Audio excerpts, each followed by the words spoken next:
कोणकोणती कोणती कोणती भाजी आहे तुमच्याकडे? काकडी नाहीये, मग ही कोणती भाजी आहे? कोणती आहे? किती रुपये दिली जुडी? जुडी किती रुपये दिली एक? किती रुपयाला दिली एक भाजी?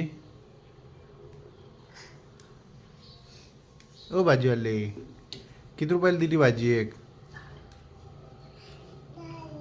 हा, 10 रुपये. ही कोणती भाजी आहे? आम्हाला तर माहितीच नाही. कशाची भाजी आहे ती?